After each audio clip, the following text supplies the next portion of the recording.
Ah, yes, yes. I've been studying the ancient symbols in this text for quite some time. I've been researching what they mean, and I've come to the conclusions, all right? I'm like that dude that shows up like halfway through a horror movie, right when things start hitting the fan and like the house is possessed or like there's a poltergeist or something, and then you find some weird text on your wall written in blood. I'm the dude that like the guy goes to find out what that means. I'm like, oh, yes, you have found some ancient Sumerian cuneiform inside of your house written in blood. It relates to these groups of demons called the Gala that drag you down into the nether realm. You should probably get out of that house. And then all of a sudden the lights go out and the guy dies, right? Okay. So hello everybody, Teching here, wearing a cardigan. And today we're going to be talking about the Abyss, the pentagram, five-pointed star, seal, summoning circle thing that the Gorosei and the Gods Knights utilize. Before I get into what this is, though, I need to bring up something that I just realized. I was rereading the chapter last night. I don't know if anybody else has picked up on this yet, probably because it's the internet. I'm sure somebody noticed this from somewhere, but I didn't see anybody talking about it in the chat or in the comments on my review or whatever, but I gotta bring this up because it's hilarious. I'm dollars to donuts, Oda probably just, it's an oversight. But if it isn't, it's really funny. Okay, so in the chapter, we learned that in order to use the Abyss, or in order to travel through the Abyss, you need to have the mark. Literally, in Japanese, they just use the katakana for maku, so it's just literally mark, okay? We don't know what the mark is. It could be an actual tattoo, like Summers has the tattoo on his elbow, like his arm. Maybe that is literally what it is. Maybe Emu has to, like, taint your soul or, like, grab, like, part of your essence in order to use the mark or whatever the hell it is. We don't know. But there at least is clarification that if you're a living being, you cannot travel through that unless you have the mark. Because their whole mission of the Gods Knights is to kidnap the children of Elbaf and hold them hostage in Marijwa. And Killingham was like, oh, well, we're not going to be able to teleport them. We're going to have to take them back by ship. And that's going to be really annoying. Okay. I'm just going to say it. Summers was teleported holding a Denden Mushi. So does that mean the Denden Mushi has a mark of, like, Satan upon their soul? I think it's just an oversight, but Summers was teleported talking to somebody over the Denden Mushi like, hey, yeah, how you doing? Oh, I have to go to Elbaf? Oh, okay, well, can you give me an hour? I'm kind of in my pajamas. I just woke up. I haven't even had breakfast yet. And then he gets warped all of a sudden to Elbaf. So, like, I'm just saying, the Denden Mushi is a living being. They're actual snails. So, it's like, is it an evil Denden Mushi? It's like, okay. We've also seen objects being transported too, like basically Summer's entire living room set, all of his clothing, his chest, his sword, all of that was transported. Obviously, the clothing that the Gorosei were wearing and the Gods Knights were wearing got transported with them. Like Ethan Barron still had his sword. So, like, objects can go through the portal, no problem. But when it comes to living things, you have to have this special mark. So I'm just saying, like where are we drawing the line with, like, living things? Or do Denden Mushi just get the free pass? Like, Im-sama is just like, you know what? It's fine. Denden Mushi, they can travel through the mark, no problem. They're the exception. But every other living thing needs to have a special mark on them. Okay, that's cool. And, oh, by the way, though, here's another question, all right? I brought this up in the last video. What happens if you cut off Summer's arm and then use that? And it's like, well, that still wouldn't work because you don't have the mark. I'm like, okay. What if you ripped the mark off of somebody? No, what if you had somebody really big, like a giant that had the mark, and then, like, you know how, like, Luffy and Shirahoshi hid inside of Megalo back during Fishman Island? So if you hid inside of somebody that had the mark, then could you transport using the summoning circle? Then could you use the Abyss? So, Obviously a pentagram, because that's literally what the kanji means. It's the kanji for 5, and then a point, as in the point on a star, and then the sei, which can mean star, or it could also mean planets as well, because Gorosei, we thought they were the 5 elder stars for the longest time, and it's very clearly 5 elder planets, so celestial bodies, right? There's obviously references here. This is just a giant book I have on signs and symbology, and I've used this before in a lot of videos. The section on the pentagram is huge, but I'm just going to read you one little section here because it feels very anime to me, so I'll just read it. Let's see.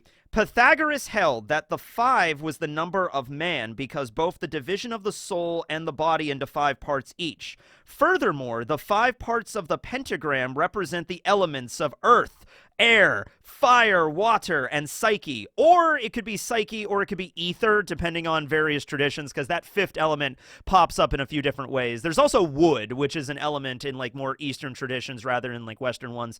Me and Artur went over that when we were talking about the Harley text. But yeah, like the pentagram represents the 5 elements. I don't know, because hey, I mean, if you look at the Gorosei, which it seems like the abyss was designed for the Gorosei because you have a literal 5-pointed star and there's 5 of them, and I think there can always be just 5 of them, right? I don't think Emu can make a 6th one if he wanted to. I mean, maybe they could, I don't know, but it seems like 5 is the magic number here. Maybe it can only be 5. Maybe the upper limit of those that the abyss can transport at any given moment is only 5. We've never seen that. You know, we've seen Summers and Killingham summoned in the same circle. We saw Gunko and Shamrock summoned in the same circle, but maybe 5 is the limit there. If you look at the Gorosei, they all do have kind of like an elemental sort of vibe going on with them. Not saying they're exactly like Pokemon, although they're not all Pokemon, but Ethan Barron is clearly a ghost and ice type. Mars is clearly a flying type. St. J. Garcia Saturn was clearly a poison type. And then we have Shepherd Jupiter, clearly a ground type because he's a giant sandworm. And then Top Man was a pig type.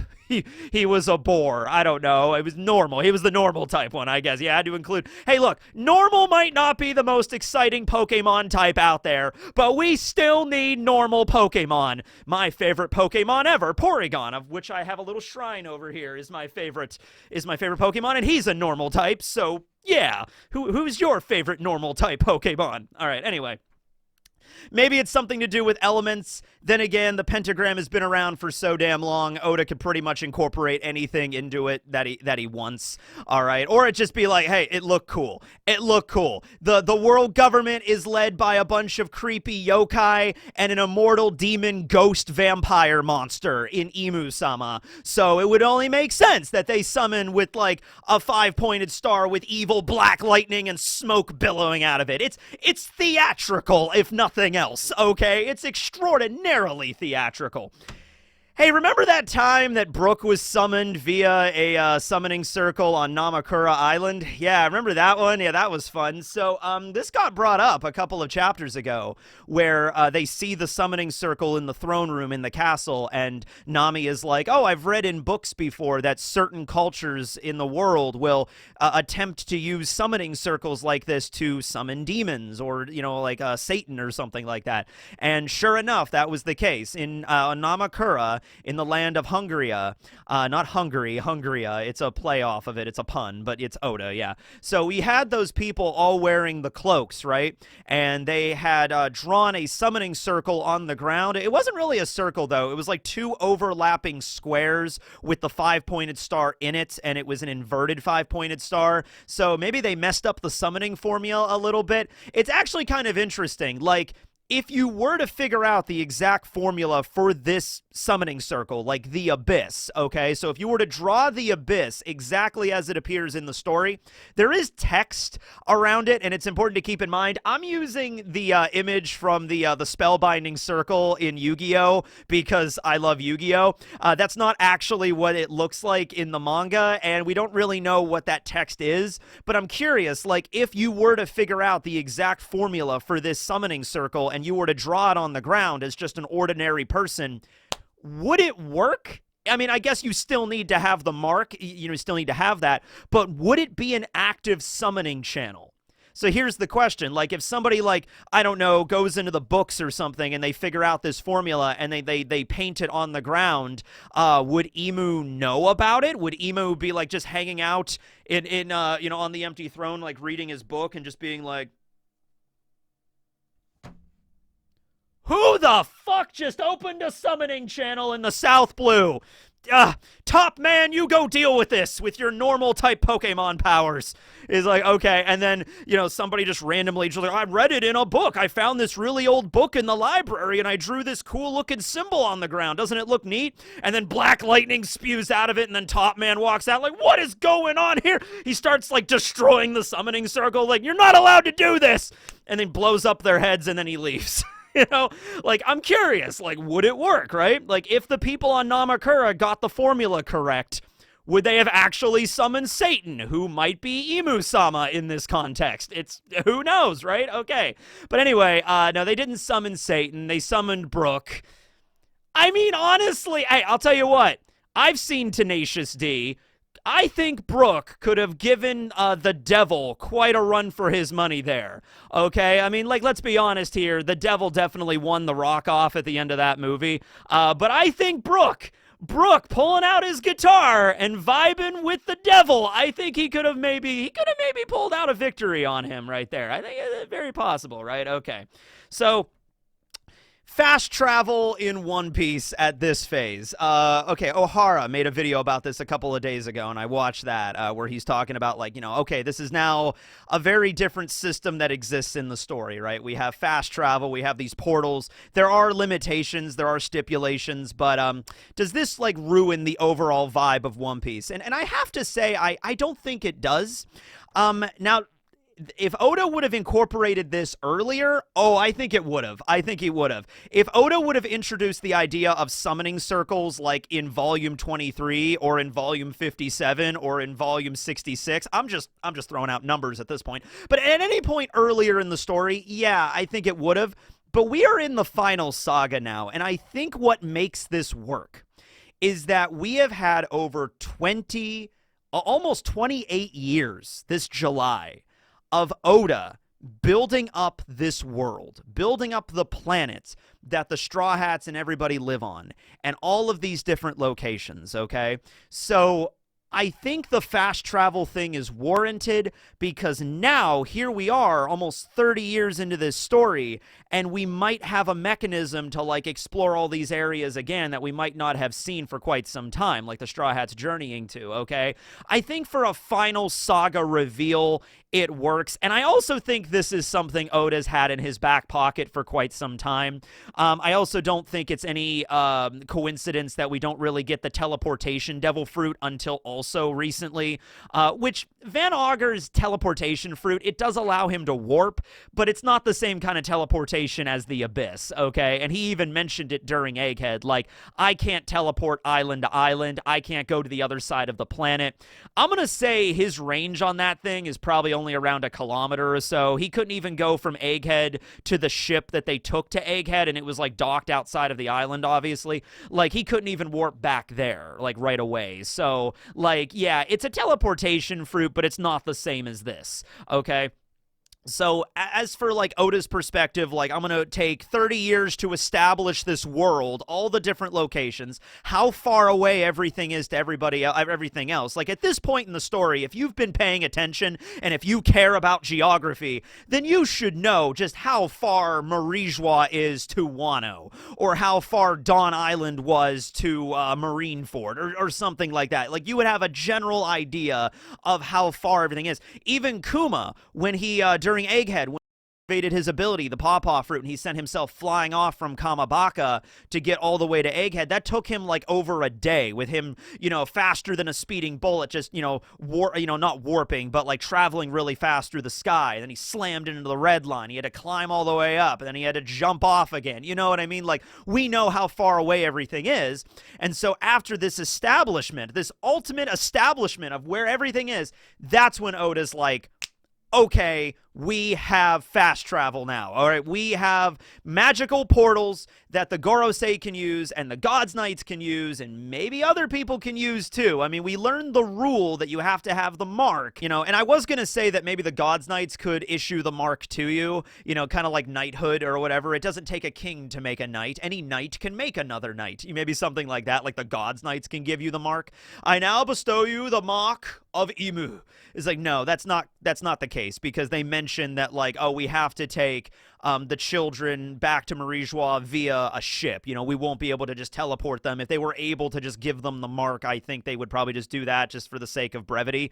But that's clearly not the case. So I'm assuming it's something only Imu can give to somebody, or maybe one of the Gorosei. The Gorosei giving it out might also be possible, because their summoning circles are different from the God's Knights ones. The ones that Gunko and Shamrock and Summers and Killingham were using, they don't have the numbers on them, and the Gorosei ones do. You know, so Saturn's was the number 5 and Mars was the number 4. I think Top Man's was 3, Ethan's was 2, and I think Shepard, Drew Peters, was 1. Which is also interesting because Peter looks like the youngest. It's very possible that, like, Summers might be Drew Peters' like grandson, right? Okay, because they're part of the same family, the House Shepard, right? So what if Summers is Drew Peters' like great grandson, and that's his, you know, him, but he's immortal, or he was turned into a Gorosei at a young age, so he looks younger. It could be something like that, right?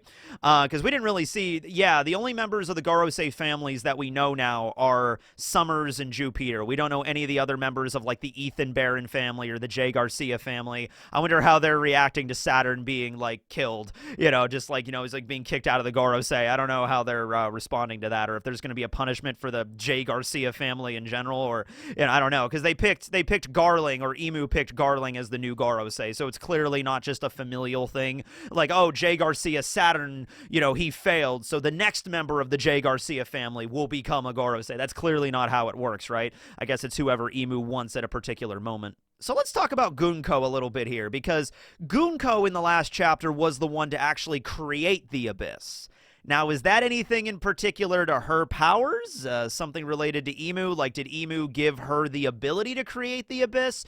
Or was she just being like a loyal servant of Shamrock? Because Shamrock has a higher position. He is the commander of the God's Knights, and Gunko is just an ordinary member of the God's Knights. So is it more of just like a thing, well, oh, okay, Captain or Commander, you know, oh, I will leave it to me. I will summon the Abyss, and I will bring the next 2 God's Knights to this location, right? Kind of like, oh, you don't have to worry about this, you know, Shamrock. I got it. It could just be something like that. But a lot of people are making the comparisons of Gunko's arrow ability to Emu's arrow ability. It could be unrelated, but it's just strange, you know. They both have very similar powers there. So, yeah, and I also, the idea exists that maybe in order to get the mark on you to use that ability, Emu gets your powers too. It's kind of like, oh, I will give you the power to open the Abyss, my power, but you will give me the ability of your devil fruit, the arrow no Mi. So Emu might have a stockpile of a bunch of different abilities that we're going to see. Look, who's a fan of JoJo's Bizarre Adventure? Yeah, okay, a lot of people. I am as well. So, do you guys know, as fans of JoJo's, in Part 3, Stardust Crusaders, Dio was originally supposed to have, like, every stand at the end, right? Like, correct me if I'm wrong, but I think that was Araki's original idea, you know, so they go through, they go on this globe-trotting adventure all over the world, they encounter all these crazy stand users, you know, through the tarot, and then the gods of Egypt and everything like that, and Dio, at the very end, was supposed to just have, like, every stand ability, and we actually see that earlier in the arc, because he was able to use, like, Hermit Purple, which I think is actually supposed to be Jonathan Stan the Passion now or something. It was like changed later in one of the light novels. But Araki changed that ability because he felt like, I think it was just too broken. Like, there's no way that the group would have been able to beat Dio if he had the ability to just use every stand, right? So he changed it to Zawaddle! You know, he just changed it to time stopping, you know, and then that set up a thing where, like, every major JoJo villain has the ability to stop time or erase time or do whatever the fuck King Crimson did or change all of the history of forever. I didn't see the end of Stone Ocean, you know, so... And I have no idea what the main villains of Part 7 and 8 do. But, like, the point is, like, it was like, maybe throwing all these crazy abilities into one villain is just too strong. If anybody could do it, I think Oda could do it. I think Oda could make this work. If we encounter Emu, and Emu just has the Arrow no Mi, and maybe the Cerberus zone, and maybe whatever ability, the Kirin zone that Killingham has, and then maybe whatever Devil Fruit Summers clearly has, and then also has all of the Gorosei abilities too, can spit poison, can fly, can use the Ice Sword ability, like all of those powers in one, like all of the Gorosei and all of the God's Knights. Emu has all of them. And maybe the way Emu got them was through the mark, through the exchange. It's just like, yes, okay, I'll give you the ability to open the abyss and to fast travel, but you give me a copy of your Devil Fruit ability. So if you ever decide to use it against me, I can kill you immediately, right? It's also maybe the way that he killed Saturn. Like, part of you now resides in me, and I have that, and I can eliminate you whenever I see fit. Great power comes with the giving up of your soul, the surrender of, like, it's actually not completely dissimilar to, like, the method that Law used, like, removing everybody's hearts. And so, the way they were able to get Caesar to do whatever they wanted is because, we have your heart, Caesar, we can kill you at any point. It's kind of like that, except instead of a physical organ, it's more of, like, their soul.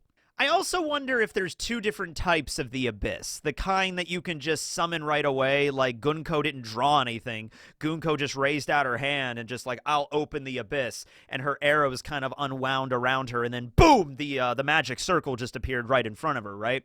But then you also have the magic circle that exists in the throne room, and was that one drawn years ago, or was that always there? Or how long does the Abyss stick around? Because I think the ones on Egghead, when the Gorosei arrived, those ones just kind of disappeared after the Gorosei appeared, right? Like, they showed up in their yokai forms, and I think the circles just dissipated after that. Or maybe they didn't. Maybe they stuck around for a while. I think that if there was a magic circle like that drawn in the throne room of King Harald, and it had been there for like 14 years since he died, I have a feeling somebody would have mentioned it. Like, one of the guards would have seen it at some point. Road had no idea why it was there. I guess the guards didn't mention it was there. But then again, if there was like a creepy circle drawn on the floor for 14 years and it didn't ever do anything, why would the guards bring it up? So I'm curious if there's like, if you physically draw it, it obviously sticks around for a while because it's like part of the ground, or if there's the kind that you can just like wave your hand and just activate it that way, or when Saturn summoned the other Gorosei at Egghead, obviously Saturn was not like, okay, hold on a minute, I'm gonna draw 4 other summoning circles really quick. Obviously Saturn was like, took his cane and was like, boom, I activate the summoning circles, I activate the Abyss. There it goes, right? I wonder what it's like traveling through the Abyss. When Summers and Killingham were manifested, it seemed instantaneous. It seemed like it happened and they didn't even realize it happened. So it's not like in Bleach when you're going through the Dangai. It's like a whole process and you need a hell butterfly or whatever. It does seem instantaneous. It seems like 1 minute you're there chilling out in your living room in your boxers, and then all of a sudden it's just... And also, apparently, Den Mushis can travel through it as well. So that's something.